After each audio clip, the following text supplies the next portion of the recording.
The year is 2023. A tour bus moves slowly down a long graveled drive, lined with 100-year-old oak trees. To the left, fields of heirloom tomatoes. To the right, acres of corn, taller than a man. This is the Rossi Farms Institute for Regenerative Agriculture. A group of university students steps off the bus. They are agricultural science majors, future farmers, future policymakers. They are here to see the future, a future that looks a lot like the past. The tour guide is a young woman named Sophia. She is Leo Rossi's granddaughter. She leads them into the main office. It's a converted barn, modern inside, steel and reclaimed wood. On the wall behind the main desk hangs a sign. It is old. The paint is faded, peeling at the edges. It reads, "Gables Feed and Seed." One of the students, a young man from Iowa, points to it. He asks Sophia why it's there. A relic of a competitor? A trophy? Sophia smiles a little. She walks over to the sign, runs her hand over the faded red letters. My grandfather came to this valley in 1958. He was 17 years old. His father had just died. He walked into Gables Feed and Seed to ask for credit, $50 for seed and pesticide. The owner, Frank Gable, told him to go home. He told him to send his dad. The student from Iowa looks confused. But his dad was... Sophia nods. Exactly. The room goes quiet. The students look from the sign to Sophia. They feel the weight of the years in that silence. Sophia continues. My grandfather couldn't send his dad, so 60 years later, he bought the store instead. This is the story of a place built on refusal. It's the story of a boy who was told he wasn't enough, and what he did about it. The stories we tell on this channel are about people like that. People who were counted out. People who looked at a closed door and decided to build their own house. If you believe those stories need to be told, if you believe in the quiet power of proving people wrong, subscribe to this channel. Because the world is full of gatekeepers, and we are here to tell the stories of the ones who walked right past them. Let me take you back. The year is 1958. The air in the Central Valley is thick with the smell of dust and fertilizer. Leo Rossi stands in the yard of his family's farm. It is 10 acres, rented, mostly tomatoes, a few rows of peppers. His father, Marco, had worked this land for 20 years. He had come from Italy with nothing. He had built a life from this dirt, a small life, an honest life. 3 weeks ago, Marco's heart had given out, right in the middle of the third row of San Marzanos. He was 42 years old. Now, Leo was 17. He was the man of the house. His mother, Elena, was inside, a ghost in her own kitchen. His grandfather, Nono, sat on the porch.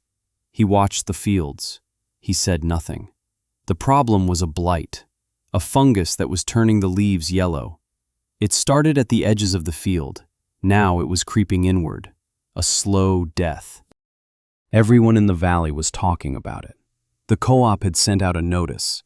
A new chemical spray was the only answer. A product called Fosgard 7. It was expensive, and it was only sold at one place, Gables Feed and Seed. Leo had $3 in his pocket. The Fosgard 7 would cost $50, plus another $10 for a new sprayer nozzle.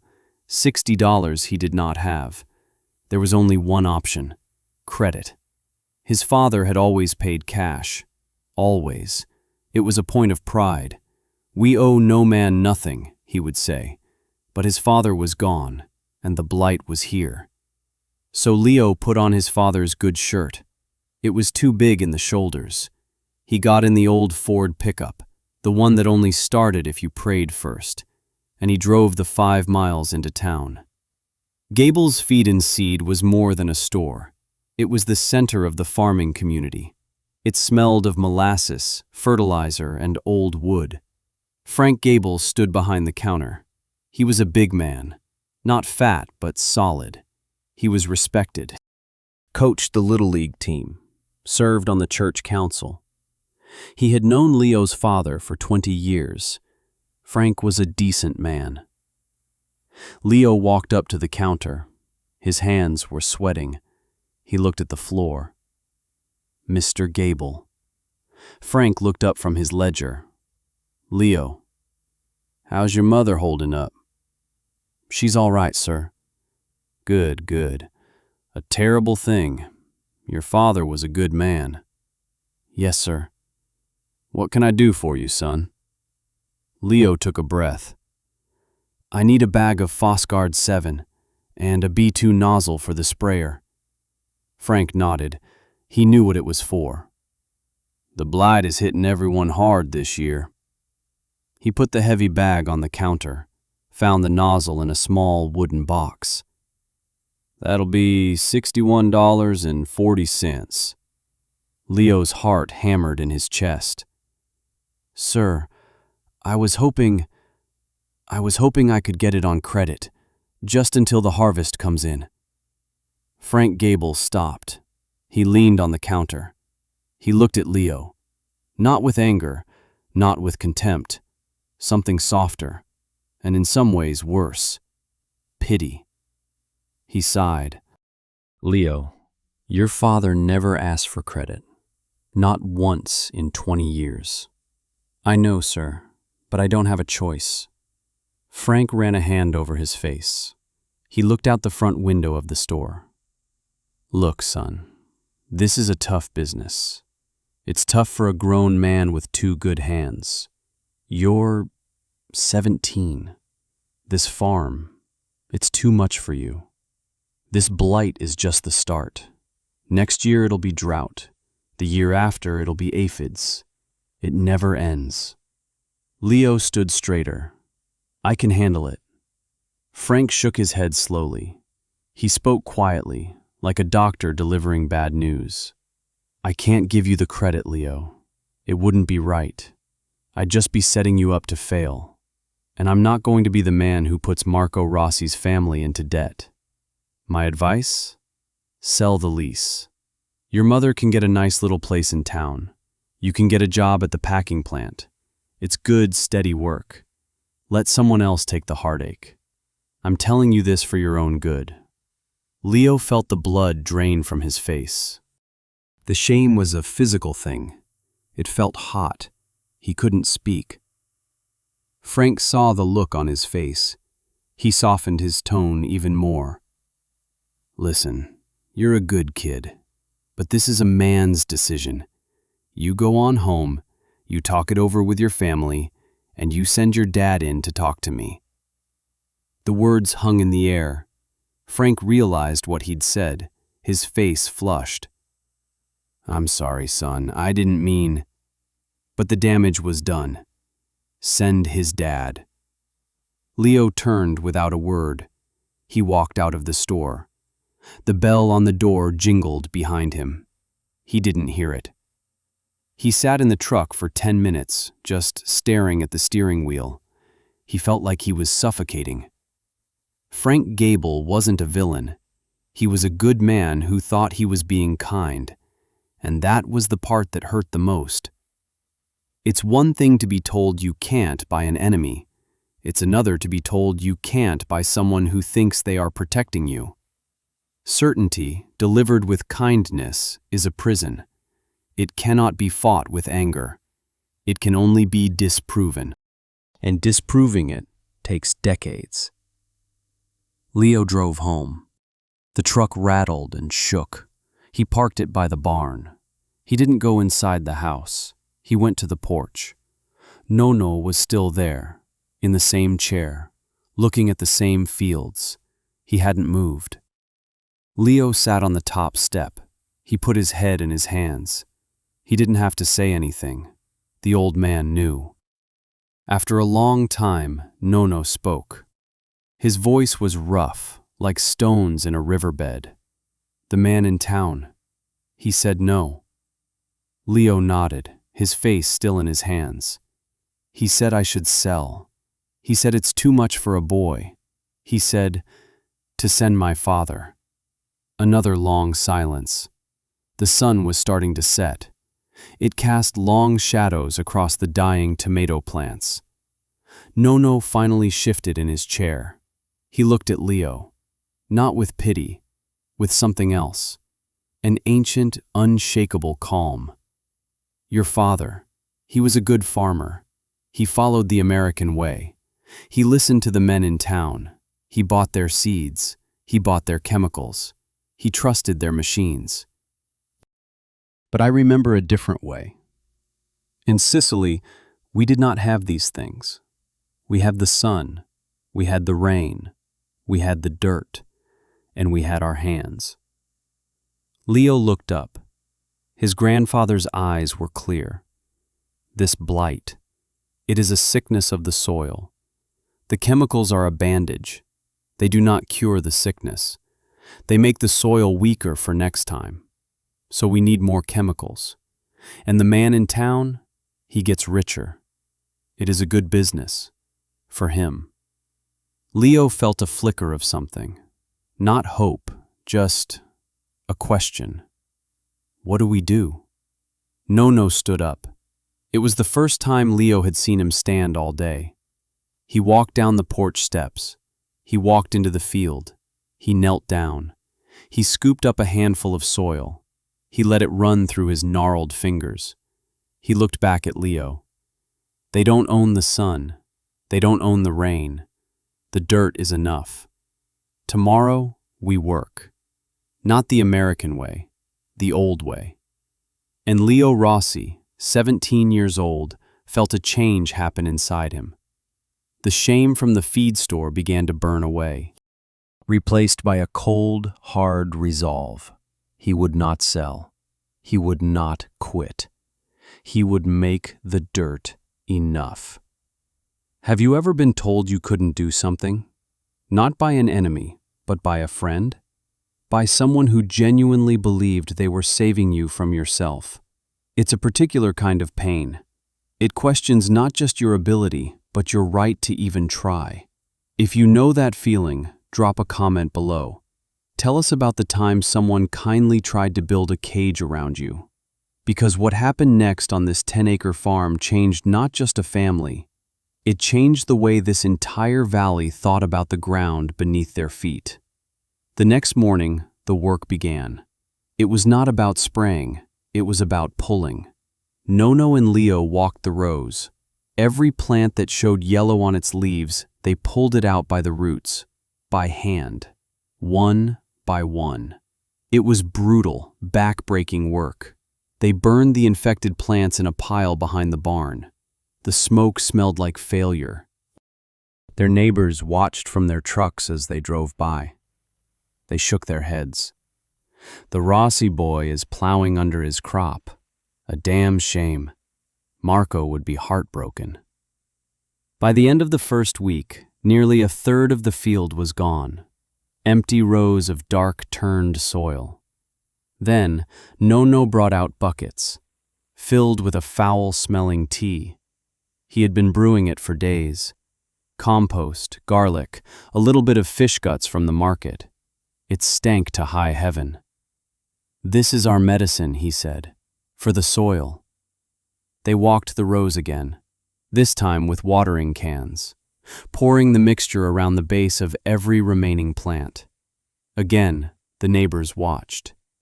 Now the boy is crazy, pouring garbage on his field. Frank Gable heard the stories. He felt a sad sense of validation.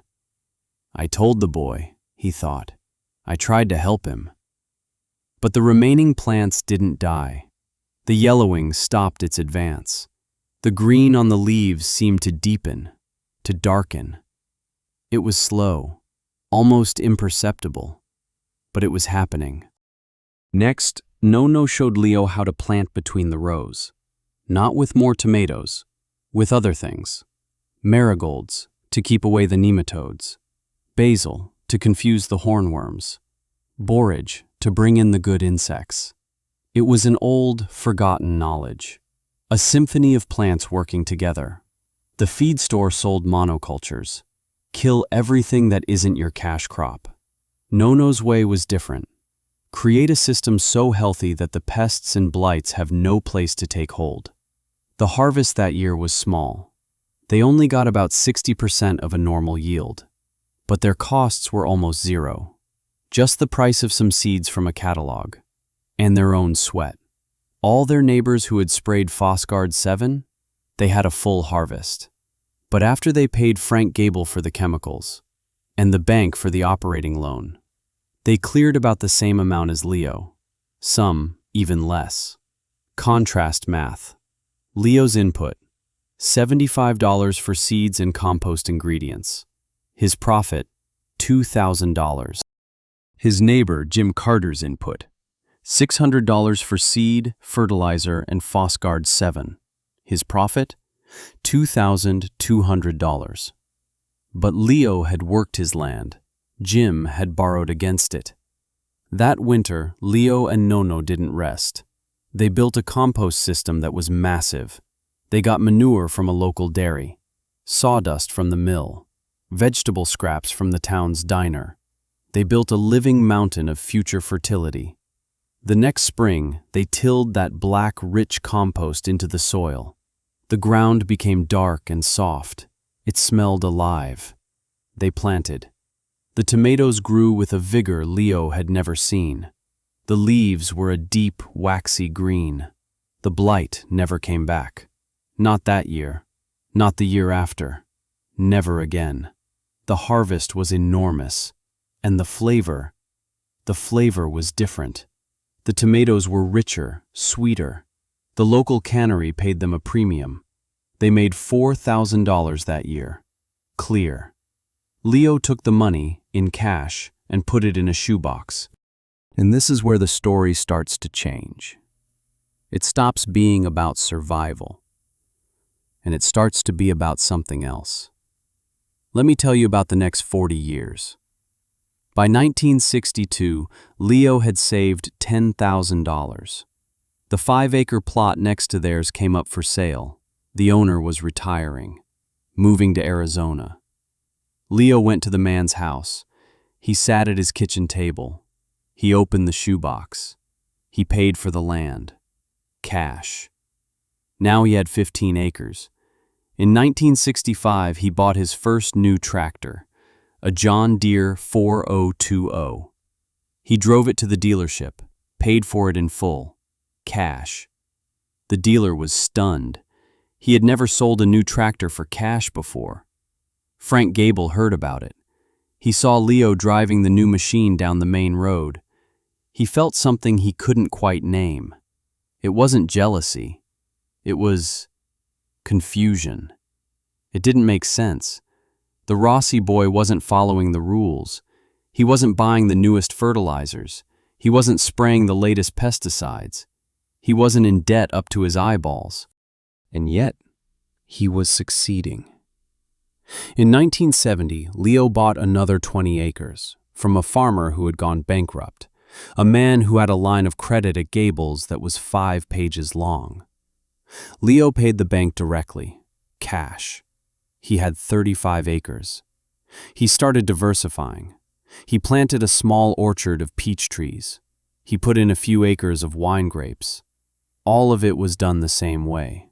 Healthy soil, no chemicals, low inputs, high quality. His peaches were sought after by restaurants in the city. His grapes were bought by a boutique winery in Napa. He was getting prices nobody else in the valley could command. The community was split. Some farmers started to ask him questions. They'd stop by the farm late in the day, almost embarrassed. "Leo, how do you keep the pests off your peaches without spraying?" Leo would walk them through the orchard. He would show them the small houses he built for beneficial insects, the clover he planted between the rows to fix nitrogen in the soil. He gave his knowledge away for free. A few started to try his methods, in secret at first. They didn't want their neighbors to think they were crazy, but others were skeptical, hostile even. At the coffee shop in town, they'd talk. "It's a fluke. He's just been lucky with the weather. That old-timey stuff won't work when a real pest comes along. He's going to ruin the soil with all that compost garbage." Frank Gable was one of the doubters. He believed in modern agriculture. He believed in the science that came from the big universities. He saw Leo's success as a threat, not a personal threat, a threat to the right way of doing things. He genuinely believed Leo was leading people down a dangerous path. He was a man of certainty, and Leo Rossi was a walking, talking contradiction to everything he was certain about. By 1980, Leo owned 100 acres, all of it paid for. Cash. He was married now to a woman named Maria. They had 2 children, a boy and a girl. They lived in the same small farmhouse, drove the same old truck. The money went back into the dirt, always back into the dirt. In 1988, there was a terrible drought, the worst in 50 years. The valley turned brown. Farmers who used conventional methods watched their soil turn to dust and blow away. Their crops withered. The chemicals they had poured on for years had killed the organic matter. The soil had no ability to hold water. But Leo's fields stayed green. The years of compost had turned his soil into a sponge. It held the winter rains deep within it. His harvest was smaller than usual, but he had a harvest. Many of his neighbors had nothing. That year, the bankruptcies were like a plague. For sale signs went up all over the valley. Leo bought another 200 acres. He didn't haggle on the price. He paid what his neighbors asked. He paid in cash. He was now one of the biggest landowners in the county, and he owed no man a thing. Frank Gable watched it all. He was an old man now. His son, Frank Jr., was running the store. But Frank Sr. still came in every day. He saw the accounts of his oldest customers go into default. He saw families he had known his whole life lose everything. And he saw Leo Rossi, the boy he had refused, the boy he had tried to protect from failure, thriving. He would see Leo in town. Leo would always nod, politely. "Mr. Gable?" Frank would nod back. "Leo." They never spoke of that day in 1958. It was a ghost between them, a conversation that was 40 years old and had never ended. The year is 1995. Frank Gable passes away. The whole town goes to the funeral. Leo goes too. He stands in the back of the church. He listens to the eulogies.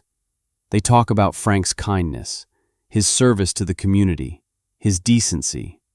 And Leo knows it's all true. Frank Gable had been a good man. His sin was not malice. It was certainty. He had been so sure he knew what was best for the boy. He had been so sure about the limits of another person's capabilities, and he had been wrong. Proving someone wrong who thinks they're being kind is the loneliest fight there is. After the funeral, Frank Jr. takes over the store for good. He's a good man, like his father, but he's inherited a business model that is dying. The world of agriculture is changing. Big box stores are moving in. Corporate farms are consolidating the small family plots. The loyal customers of Gable's Feed and Seed are disappearing. Frank Jr. tries to adapt. He brings in new product lines. He tries to compete on price. But the store is built on the idea of selling farmers things they need to solve problems. Chemicals for pests, fertilizers for poor soil.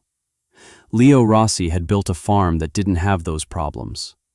And more farmers were starting to follow his lead. The trickle of questions had become a steady stream. Leo started hosting workshops on the farm, Saturdays, once a month.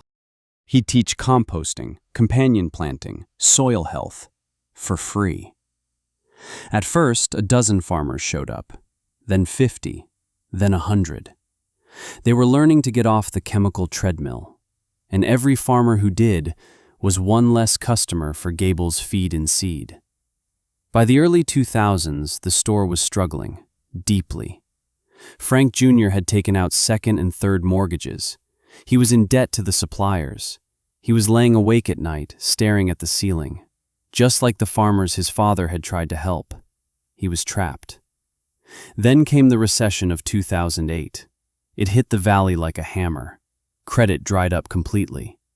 The last remaining small farmers, the ones who had depended on Gables for credit to get through the season, were cut off.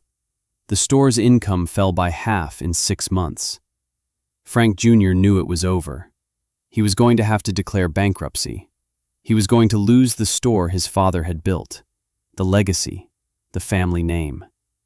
He sat in the back office one night, staring at a pile of unpaid invoices. He felt the same shame Leo must have felt, standing in this very building all those years ago. He had one last, desperate idea, a Hail Mary. He picked up the phone. He called the one man in the valley who he knew had money, the one man who wasn't in debt. He called Leo Rossi. Leo agreed to meet, not at the farm, at the store. The next morning before it opened, Leo walked in. He was 67 years old now. His hair was white, but his back was straight and his hands were strong. He looked around the old store. It smelled the same: molasses, fertilizer, and old wood. Frank Jr. was waiting for him in the office. He looked terrible. He hadn't slept. They sat at the old wooden desk, the same desk his father had sat at. Frank Jr. couldn't meet his eyes. He just laid the financial statements on the desk. The numbers were brutal. Leo looked at them. He didn't say anything. Finally, Frank Jr. spoke. His voice was barely a whisper. "I'm losing it, Leo. I'm losing everything.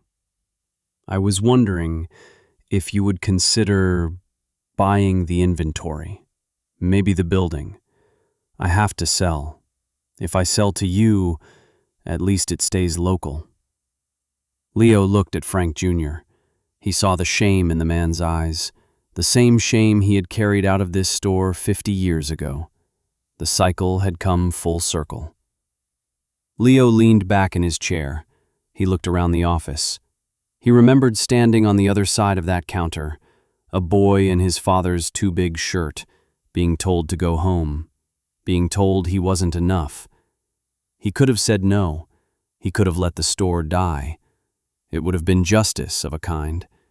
But Leo Rossi wasn't interested in that kind of justice. He looked at Frank Jr. He spoke quietly. "Your father was a good man. He just didn't believe a boy could do a man's work, or that the old ways were worth remembering. He thought he was protecting me, but what he was protecting was a way of doing things that was already dying. He just couldn't see it yet." Frank Jr. finally looked up. There were tears in his eyes. "I know, and I'm sorry." Leo nodded slowly. He slid the financial papers back across the desk. "I'll buy the store, the building, the inventory, the name. I'll pay off your debts. I'll give you a fair price for it. On one condition." Frank Jr. looked at him, confused. "Anything. You stay on. You run it for me." Frank Jr. was stunned. "But why? I'm the reason you're in this mess." Leo shook his head. "No, a broken idea is the reason you're in this mess. We're going to fix the idea. This store is going to stop selling things that poison the soil. It's going to start selling what farmers actually need: knowledge, tools for building healthy land. We're not going to be Gables Feed and Seed anymore. We're going to be the Rossi Center for Sustainable Farming, and you're going to help me run it." The relief on Frank Jr.'s face was absolute. It was a pardon. It was grace. Leo stood up. He walked out of the office. He stopped in the main store. He looked at the shelves, stocked with chemicals, bags of promises that created dependencies. He made a decision. He walked over to the front door. He flipped the sign from open to closed, for the last time. The next day, a crew came in. They emptied the shelves. Everything was donated to a hazardous waste disposal program. The building was gutted, remodeled. When it reopened 6 months later, it was unrecognizable. It was a classroom, a workshop, a place to buy specialty tools, cover crop seeds, and books. Leo didn't change the name right away. For a year, it remained Gables Feed and Seed. Out of respect, he said. But everyone knew who owned it. The physical artifact of the story, that old, faded sign, was taken down carefully. Leo hung it on the wall of his office at the farm. Not as a trophy, as a reminder. A reminder that the most dangerous limitation is the one imposed by someone who genuinely believes they are protecting you. The store, now the Rossi Institute, became the new center of the valley's farming community. It didn't sell dependence, it taught independence. Leo, with Frank Jr. as his manager, created a new legacy, one of health, not debt. Leo never retired. He worked the land until the day he died, at the age of 82. He died in his own bed, looking out the window at the fields he had bought with cash. Fields that were dark, rich, and alive. His funeral was the biggest the valley had ever seen. Farmers came from 3 states away, people he had taught, people whose farms he had saved with his free advice. They didn't talk about how much money he had made, they talked about what he had built. They talked about his soil. The legacy was not the land, it was not the money. The legacy was the idea. The dirt is enough. His children and grandchildren run the farm now, the Rossi Farms Institute for Regenerative Agriculture. They have a scholarship program, the Marco Rossi Grant. It gives a $50,000 startup grant to a young farmer, under 25, who wants to start a farm but has no family backing. It's for the kids who get told no, for the ones who get told to send their dad. It gives them the one thing Leo never got, a vote of confidence, a little bit of credit, so they don't have to spend 50 years proving they deserve it. Today, someone is touching that old sign, in the office of the Institute. Maybe it's Sophia, his granddaughter. Maybe it's one of the scholarship kids. They run their hand over the peeling paint, and they remember the story. They remember the boy in the too big shirt. They remember the quiet refusal. And they remember the decades of hard, silent work that answered it. Right now, somewhere in the world, a young person is walking into an office, a bank, a feed store, a boardroom. They have an idea that contradicts the conventional wisdom. And a person of authority, a good person, a kind person, is about to tell them no. They are about to explain, patiently, why it can't be done, why it's for their own good. That conversation is happening right now. The story of Leo Rossi is not about farming. It's about that moment. It's about what you do after you walk out that door. Do you accept the limits they place on you? Or do you go home, find the thing that they don't own? The sun, the rain, the dirt, your own hands, and begin the long, quiet work of proving them wrong. The world is changed by people who are told no. If this story reminded you of someone who needs to hear it, someone who is facing a kind refusal, share it with them. It might be the one thing they need to keep going. And if you haven't already, subscribe, because there are more stories like this one, and they all need to be told.